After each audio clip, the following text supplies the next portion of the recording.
Okay, Punky, nothing says Easter and Passover like braided bread. Oh, I know it. I love it. The egg bread is just such a delicious bread, and it's so festive looking too. So how did you begin? Well, we're going to make a basic white bread. It's like white bread, only it has more eggs in it, and in place of the butter, it has oil. Okay. So it's a very delicious bread. Now, I'm going to use my food processor. A lot of people don't realize, but you can make really good bread in your food processor.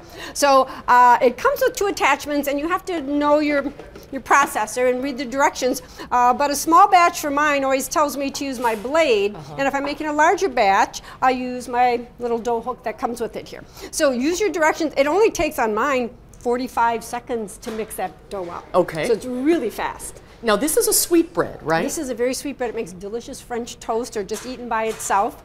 And to make the colors, we're going to use some special colors. You don't want to use those little colors that you get in the grocery store. They're not deep enough and bright enough. So these are a paste color, and we're going to color the water before we add it to our bread. Okay. So that's important. How do you do that? I take a toothpick and I dip it in, and then I stir it in the water. And if it's not deep enough, it's almost that I can't even see through it. So I take another dab and make sure it's really a nice bright color. Now these are the little Wilson food colorings. The Wilton, you can buy these at baking stores or Target. Right. And how much are they? They were less than $1.50. Okay. So they're really nice, and they last forever. Oh, that's good. You'd want to do it one right after the other because you don't want them rising different times. Oh, that's right. So what I try to do is I do the green first, because that color's not going to blend with any other. And then I wash out my processor bowl, and then I start with the yellow, and I go to red and purple. Okay. And these have been sitting for a while, and now what we're going to do is take them and braid them. And we're going to roll these out like little loaves of bread, only they're going to be about 14 inches long. Okay.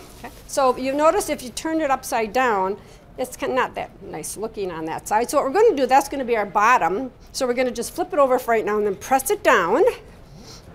And then we're going to press in the ends a little bit so it's a rectangle. Now you're going to take it and squeeze it and tighten it up.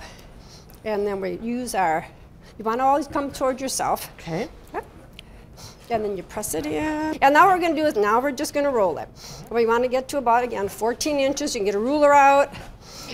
And the dough is really a nice dough. It's very rich dough. It's a nice soft dough to roll up. Very soft, yeah. So let's put our color here. Okay, oh, I got a little. Oh, well, then all of them are going to have to be that size. This is a very old tradition, these colored breads. And plus, it's a very festive spring look to it. Especially if you have children, this would be a very fun thing to do with your kids. Well, they're coloring the eggs, they can color the bread. Right, exactly. All right, so we're going to try a 3 braid first. I like to start in the middle.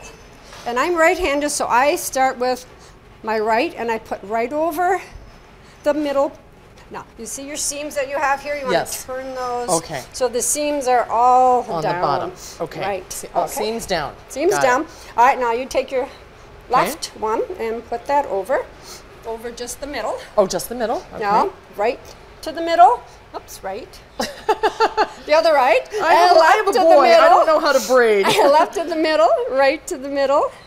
Okay, and then when you get down to the end, you just pinch it a little bit. We're not going to pinch it too tight because we're going to undo this again. Okay. Now you're going to take it and fold it over to the bottom. Ah, there you go. And then we're going to start with the left, right.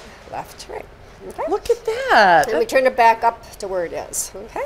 Now, what kind of a pan do you bake this in? You can do a sheet pan with parchment paper. Okay. Or grease it if you don't have parchment paper. All right. And then you let it rest again for about 40 minutes till it's almost doubled in size. And then we bake it at about 375. Now again, let's look at your finished product over here. Okay. This one is cut in half. Look at how beautiful that looks. It's cut in half, and again, determining the pattern, you can put the colors together differently if you like, or you can have them just like that. Now this is a very traditional presentation. Did you put the hard-boiled eggs in after or before you baked it? I like to have hard-boiled eggs, and I don't use raw. Some recipes say raw, but I hard-boil them. And then I also just use white eggs for now, and what I do is just oil them. So when they come out of the oven, I can take them out, and then I can put my really pretty ones in. Oh, sometimes if you bake them in, they could crack, or you don't, maybe the colors would bleed or something. This way, you can just take, and if you have really pretty, you know, festive eggs, you could put those in too as a display. Very nice. And then this bread is a 5 braid. You can see the difference, how it looks. This is a 3 braid. This is actually the 4 that we'll do. And this just has a different look to it. Beautiful. And then this is just coated with poppy seeds. Yeah, and they're all egg washed and you see the shine on it. You always want to egg wash it before you put it in the oven. They're almost too pretty to eat. Okay, well, we're not done braiding yet. Okay. We have to do our 4 braid now. This one we're going to be pinching the top. Okay. And then when you put the first one over, get it up a little bit like that. Okay. There you go. Okay. Up like that. Mm-hmm. And then over 2. Right, and then cross those 2 in the middle, okay? Oops, so you want over 2 strands. When we say over 2 strands, we mean 2 strands. Got it. And now cross those 2 strands in the middle. These are the 2 middle ones. Okay. There you go. There you go. And then, get up a little bit. And then like this. Right. Got it. Over 2, and then cross those 2 in the middle. Okay, and then over 2. Oh, got it. Over 2, cross in the middle. Okay. So your kids will be saying that over 2, over 2, cross over in the 2, middle. over 2. Okay, and then you would, now to finish that, then you would just take it and then really kind of pinch those ends because you really want those, and you see there's space in between here. You don't want to braid it too tight because then you lose the effect of the braids. Okay. So keep it loose like this. Okay. These, honestly, these look too pretty to eat. Oh, and no, they're not too pretty. They're delicious. We'll eat them. We'll enjoy them. They're wonderful for Easter time and Passover. Perfect.